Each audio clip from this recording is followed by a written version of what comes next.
तुकि आमोखि नों आंनि अरखि गलाय मलाय नों आंनि रसमलाय ताकि तुकि आमोखि नों आंनि अरखि गलाय मलाय नों आंनि रसमलाय नों आंनि किं फिसार नों आंनि किं फिसार बुहे बुहा रान्थें रुन्थें ज्रा बुहे बुहा रान्थें रुन्थें ज्रा। सो हेलो लोगोफोर, नोंथांमोनखौ आंनि बड' फेमिलि 25K भिउस इउटुब चेनेलाव फिन आरोबाव खनसे बरायहरनाय थाबाय। सो लोगोफोर, दिनैनि भिडिअआ मानि सायाव जानो हागौ नोंथांमोना थाम्बनेल एबा टाइटेलखौ नायनानै बुजिखाबाय जानांगौ। सो लोगोफोर, दिनैनि भिडिअआ जाहैबाय जोंहा निउ इयारनि मोनसे गोदान मिउजिक भिडिअनि सायाव जानोसैलाय आरोना लोगोफोर।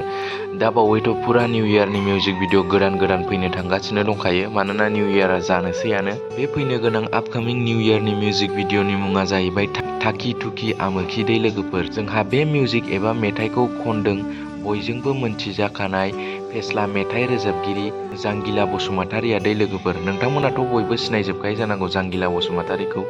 जांगिला बसुमतारिया सासे फेस्ला मेथाइ रोजाबगिरि दै लोगोफोर।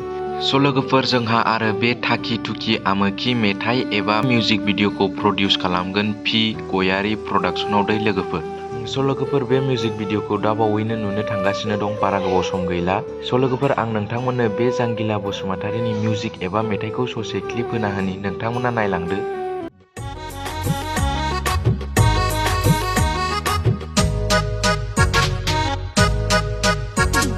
ताकि तुकि आमोखि नों आंनि अरखि गलाय मलाय नों आंनि रसमलाय ताकि तुकि आमोखि नों आंनि अरखि गलाय मलाय नों आंनि रसमलाय नों आंनि किं फिसार नों आंनि किं फिसार बुहे बुहा रान्थें रुन्थें ज्रा बुहे बुहा रान्थें रुन्थें ज्रा। स' लोगोफोर, दिनैनि भिडिअआ एसेनोसै। नोंथांमोना भिडिअखौ मोजां मोनदोंब्ला अन्नानै आंनि बड' फेमिलि 25K भिउस इउटुब चेनेलखौ subscribe, like, share and comment खालामलांदो, जाहाथे नोंथांमोननि गेजेराव बेबायदि गोदान आंनि भिडिअ आपकामिं मिउजिक भिडिअफोरनि बागै भिडिअ बानायनाया नोंथांमोनाव फार्स्टयै नटिफिकेसन सौहैयो आरो नोंथांमोना मोनथिनो मोनो। स' लोगोफोर, दिनैनि भिडिअआ एसेनोसै, गोजोन्थों।